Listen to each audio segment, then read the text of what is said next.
Խնդրեմ պարոն Ալեքսանյան, համեցեք։ Շնորհակալություն ազգային ժողովի մեծագույն նախագահ, հարգելի գործընկերներ,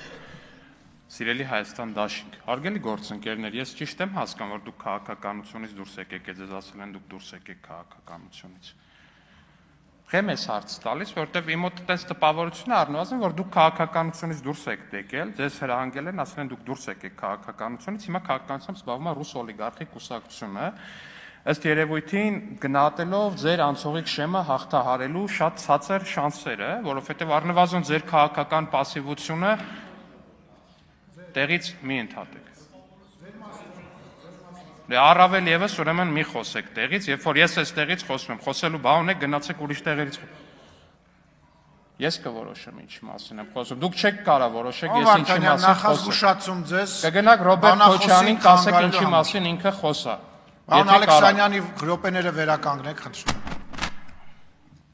Նորից, խնդրեմ, պարոն Ալեքսանյան։ Շնորհակալություն։ Հարգելի գործընկերներ, իմ մոտ տպավորություն դուք դուրս եք եկել քաղաքականությունից։ Եթե դուք դուրս չեք եկել քաղաքականությունից, ասեք դրա մասին մենք իմանանք, որովհետև ակնհայտ է, որ անցողիկ շեմը հաղթահարելու ձեր շանսերը շատ ցածր են, ամբողջ տրամաբանությունը հուշում է, որ ձեզ ասել են դուք քաղաքականությունից դուրս եկեք, մի խոսեք, մի երևացեք, դուք ընդդիմադիր դաշտի ռեյտինգ եք իջացնում, ձեր փոխարեն հիմա ձեր մյուս թևը պետք է զբաղվի քաղաքականությամբ ռուս օլիգարխի կուսակցությունը, ռուսական օլիգարխի կուսակցություն։ Եթե այդպես է, ասեք իմանանք, եթե այդպես չի, էլի ասեք իմանանք, բայց բոլոր փաստերը առնվազն տանում են նրան, որ այդպես է եղել, այդպիսի որոշում է կայացվել։ Սա լավագույնս ցուցադրում է Հայաստան բանը Արտիկ Մինասյանն ասում էր դուք խոսում եք մի քաղաքական ուժի ծանրակշիռ քաղաքական ուժի մասին քաղաքական դաշտի հեսա ձեր ծանրակշռությունը հիմա ձեր կշիռը էս աթոռների վրա մի քանի վայրկյան առաջ եւ հիմա կտրուկ տարբերվում է դուք նույնիսկ ձեր աթոռների վրա ձեր կշիռը չեք կարողանում պահպանել քաղաքական դաշտում դուք ձեր կշիռը ոնց եք պահելու սա ինչի մասին է խոսում մի քանի օր առաջ իրանք ինչ էին ասում էին բան եկել էին քննիչ հանձնաժողովից էին խոսում նույն բանն է քննիչ հանձնաժողովին չեն մասնակցել աշխատանքներին հետո եկել են ասում են քննիչ հանձնաժողովի զեկույցը բա ուր է հիմա եկել են այստեղ կամ խորհրդի նիստին այս հարցի քննարկման վերաբերյալ բովանդակային դատողություններ են անում բայց հարցի բովանդակային քննարկմանը չեն մասնակցում Սա ինչի մասին է խոսում է այն բանի մասին, որ իրանք հիանալի գիտեն Հայաստան խմբակցությունը, պատիվում է դեպ այստեղ է, խիզախաբար մարդիկ մնացել են իհարկե գնալու են, ոչ չեն գալու այստեղ հարցեր տանի դեպ, որովհետև իրանք խմբակցությունից բանը, դիտորդական առաքելությունից էինք խոսում, եթե ճիշտ եմ հիշում, պատիվում են դաշինքի ներկայացուցիչներն էին, չէ՞, ընտրակաշառքի վրա բռնվել էին, նաև դատանի օրինական ուժի մեջ մտած վճռել կա Իմ համար պատիվ ունեմ եւ Հայաստան դաշինքը նույնն է, այսինքն խոսքը ընդդիմության մասին է, նույն մարդկանց մասին է։ Եկել են դիտորդական առաքելությունից են խոսում, բայց իրանք ընդդիմություն լինելով ընդրակաշառքի վրա բռնվել են, դատանի օրինական վճռել կա։ Դրա համար էլ չեն մասնակցում բովանդակային քննարկմանը, որովհետեւ որ մասնակցեին, այս փաստարկները լսելու էին, չէ՞, այս փաստարկները երևալու էր, չէ՞։ Դրա համար էլ թողեցին գնացին։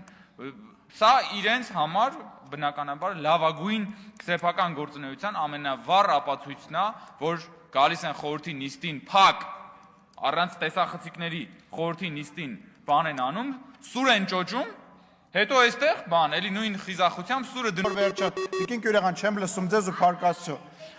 Ուրեմն հանգստացեք։ Առանց էլ այդ 20 րոպեանոց ելույթը վարկյաններն էին քաշվում, երբ ավարտվելու, որովհետև ասենք ավելի հեռուստատեսության եւ ռադիոյի մասին ենք խոսում, այտենց ելույթներով այտենց ծրագրեր ես անում, ոչ մեկ չի նայում, ոչ մեկ չի կարողանում գովաց ծախի դնի այդ ծրագրերի մեջ, որտեղ ոչ մեկ չի նայելու։ Կարամ տրուսիկով չի, բայց կարամ նկարը ուղարկեմ նայես տեսնես, որ մի գնա է, ուր ես գնում։ Բայց ուր ես գնում, բայց ես նորմալ փող եմ աշխատել, ձերպես փող չեմ աշխատել, արին ես տե մի գնա, վախեցար, հետ արի, եղբայր, հետ եկեք,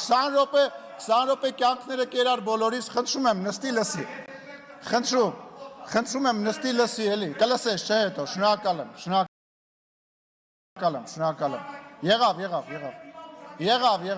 եղավ, շարունակեմ, այդ 20 րոպեանոց ելույթը մի քանի բան կար, որ մեջը տպավորվեց, այդ մեկը, որ վիրավորանք հնչեցրեցիր, Մյուսը էտեն էր, որ մեկ էլ պահի տակ ասում էր պատկերացրեք ու նկարագրում էր այն իրավիճակը, երբ որ կար առաջին հանրապետության ժամանակ, փորձելով դրան արդարացնել, դրանով արդարացնել կամ ինչ-որ ձևով նկարագրել այն իրավիճակը, որը որ բերեց նրան, որ առաջին հանրապետությունը վերացավ։ Հիմա պատկերացրեք, դուք պատկերացրեք մի իրավիճակ, երբ որ 30 տարվա գաղջից հետո, մարդկանց ծեծելով սպանելուց հետո, մարդկանց թալանելուց հետո, ընտրություններ կեղծելուց հետո, մարտի 1 հոկտեմբերի 27 անելով, այս դահլիճում մարդկանց գնդակահարեցի հետո Հայաստանի Հանրապետության քաղաքացին մի օր դուրս է գալիս եւ կոալիցիոն դաշնակցությանը, հանրապետականին, ասենց ճանապարհում է եւ պրծնում է այդ բանը մղձավանջից, վերջանում է այդ մղձավանջը, նոր եկած իշխանությունն է եւ ընդամենը մի տարի հետո սկսում է համաճարակ, համաշխարհային համաճարակ։ Համաճարակի ընթացքում Թուրքիան եւ Ադրբեջանը, որոնք իրար հետ մոտավորապես 110 միլիոն են կազմում, ել չեմ ավելացնում Պակիստան երկիրը, որը որ նույնպես աջակցում էր, հարձակվում է Հայաստանի Հանրապետության եւ Հայաստանի քաղաքացիների, ինչպես նաեւ Ղարաբաղի վրա հարձակվում է։ Այդ ընթացքում ներսում զինվորականները, որոնք որ փառահեղ տենց գովաբանված էին վերջին 30 տարվա ընթացքում, սկսում են սուտ տեղեկություններ պատմել ռազմաճակատում տեղի ունեցած իրավիճակի ժամանակ։ 5 տարբեր տեղեկություն են հայտնում, մեկը մի բան է ասում, մյուսը մի բան է ասում։ Այս նոր իշխանությունը բնական է տենց ընտրված, առաջին անգամ ընտրված իշխանությունը փորձում է ինչ-որ ձևով իրավիճակը փրկի, որովհետև դե պարզ է ինչի համար փորձում է փրկի։ Այդ ընթացքում ներսում, պետության ներսում գործի է դրվում 5-րդ շարասյունը։ Ազգային եւ բանը տենց հայրենասիրական լոզունգների տակ ներսից սկսում են պետությունը քանդել։ Ներսից սկսում են պետությունը քանդել եւ փորձում են այնպիսի իրավիճակ ստեղծեն, որ պետականությունը որպես այդպեսին վերանա, որպեսի մի չգիտեմ, զինվորական խումբ, զավթի իշխանությունը եւ Հայաստանի Հանրապետությունը ունենա այն ճակատագիրը, ինչ ունեցավ 1920 թվականին, օրինակ։ Տենց իրավիճակում։ Դրանից հետո Փառք Աստծո Հայաստանի Հանրապետության իմաստուն ժողովուրդը, չնայելով այն բանին, որ աչ ու ձախ բոլորին ասում էին դավաճան, որ 4000 զոհը վերածում էին 5000-ի, մեկ-մեկ 7000-ի, բոլորին մեղադրում էին այն բանի մեջ, որ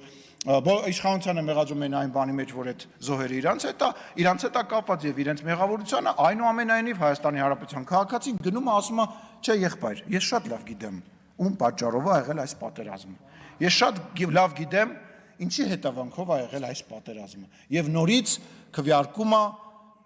գործող իշխանության համար։ Այդտեղ բոլոր պլանները քանդվում են։ Հետո նորից գործի է դրվում պլան B-ն, դա Հայաստանի Հանրապետությանը ներքաշել պատերազմի մեջ, որպեսզի պատերազմը արդեն բերել Հայաստանի Հանրապետության տարածք, բերել խաղաղապահներ, այդ բանի ֆոնի վրա փոխել Հայաստանի Հանրապետությունում իշխանություն եւ իշխանության բերել մարիոնետային մի իշխանություն, որը որ անցյալի պես կպարի ուրիշի դուդուկի տակ։ Եվ Փառք Աստծո դա նույնպես չի ստացվում։ Հիմա ինչ է կատարվում։ Հիմա կատարվում է հետեւյալը, այդ 5-րդ շարասյունը շարունակում է գործել, այն գործում է նաև ազգային ժողովում, այն փարոսիկների պես համահունչ աշխատում է հակառակորդի հետ,